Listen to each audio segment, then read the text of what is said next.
નમસ્કાર મિત્રો, હું એડવોકેટ ગોપાલ ઇટાલિયા. ગઈકાલે આખા ગુજરાતે જોયું કે રાજપીપળાની અદાલતની બહાર શું બન્યું. ગઈકાલે હું ચૈતરભાઈ વસાવાના વકીલ તરીકે હું કોર્ટમાં હાજર રહેવા માટે રાજપીપળા ગયો હતો. સૌપ્રથમ તો બે ઘટના બની. એક કે જ્યારે હું નર્મદા જિલ્લાની હદમાં પ્રવેશતો હતો ત્યારે મારી પાછળ એક કાળા કાચવાળી એક ફોર વ્હીલર આવી અને મારી ગાડીની આગળ ગાડી ઊભી રાખી દીધી.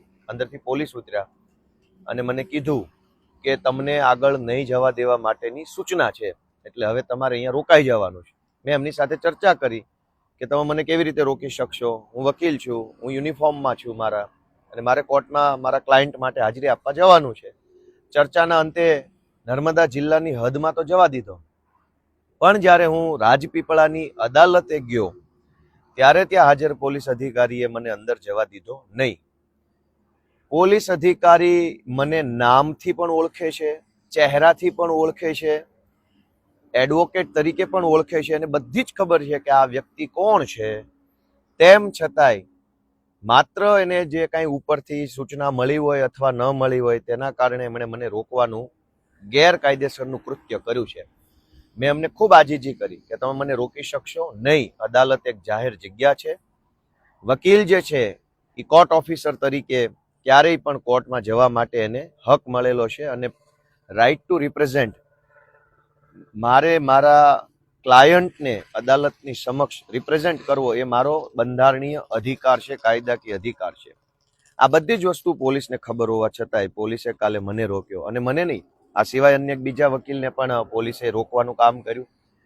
અદાલતના દરવાજા બંધ કરી દીધા. બીજા વકીલે તો દંડવત પ્રણામ કર્યા, ત્યારે માંડ એમને જવા દીધા. આ સમગ્ર ઘટનાની સૌથી પહેલા તો હું જે બાર એસોસિએશનનો સભ્ય છું, મેમ્બર છું, એવા ગુજરાત હાઈકોર્ટ એડવોકેટ્સ એસોસિએશન એટલે કે ટૂંકમાં ઘા, એ ગુજરાત હાઈકોર્ટ બાર એસોસિએશનને મેં મારી લેખિત ફરિયાદ આપી દીધી છે.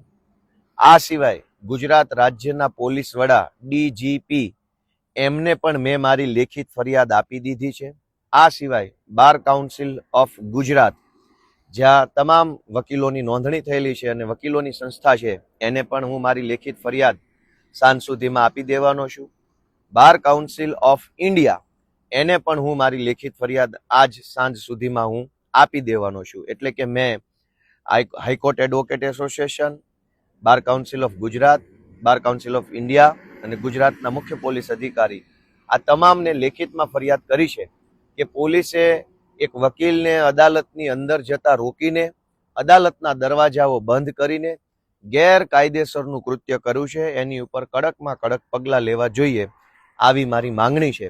આ માંગણીની અંદર મને જો યોગ્ય ન્યાય નહીં મળે, યોગ્ય કાર્યવાહી નહીં થાય, તો હું એના પછીના તબક્કામાં હાઈકોર્ટ સમક્ષ પણ જઈશ, સુપ્રીમ કોર્ટ સમક્ષ પણ જઈશ.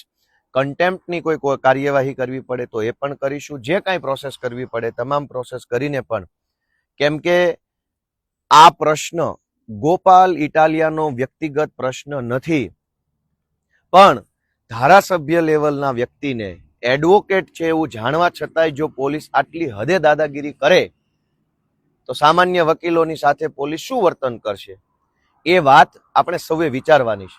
હું ગુજરાતભરના તમામ તાલુકા બાર એસોસિએશન, જિલ્લા બાર એસોસિએશન, સૌને હું બે હાથ જોડીને વિનંતી કરું છું કે જો શક્ય હોય તો, આઈ રિપીટ, કે જો શક્ય હોય તો આ પ્રશ્ન ગોપાલ ઇટાલિયાનો નથી, પણ જો ગોપાલ ઇટાલિયા ધારાસભ્ય હોવા છતાંય જો એની સાથે પોલીસ આવું વર્તન, વકીલ સાથે આવું કરે, તો અન્ય વકીલો સાથે પોલીસ શું વર્તન કરશે, એ વાતની ચિંતા વ્યક્ત કરવા માટે થઈ ગુજરાતના તમામ જિલ્લાના બાર અથવા તમામ તાલુકાના બાર, જે બાર એસોસિએશન, કેમ કે બારની અંદર પણ એવું બની શકે કે ઘણી વખત અલગ અલગ રાજકીય વિચારધારા સાથે જોડાયેલા વ્યક્તિઓ બારનું સંચાલન કરતા હોય છે.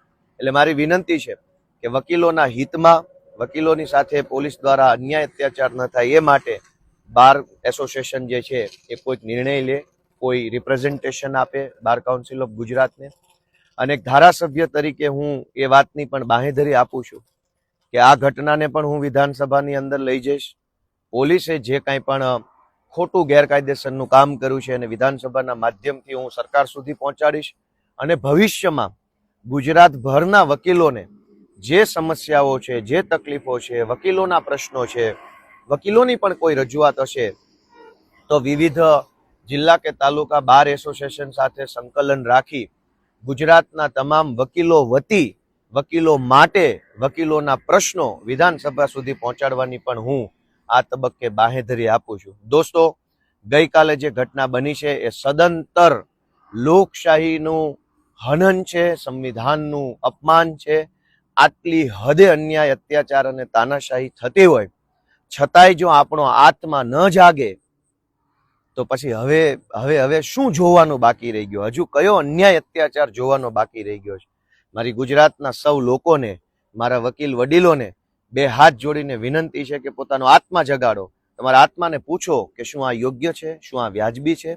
તમારો આત્મા જાગે તો આત્માનો અવાજ સાંભળી અને ક્રાંતિની દિશામાં આગળ વધો એવી વિનંતી સાથે જય જય ગરવી ગુજરાત.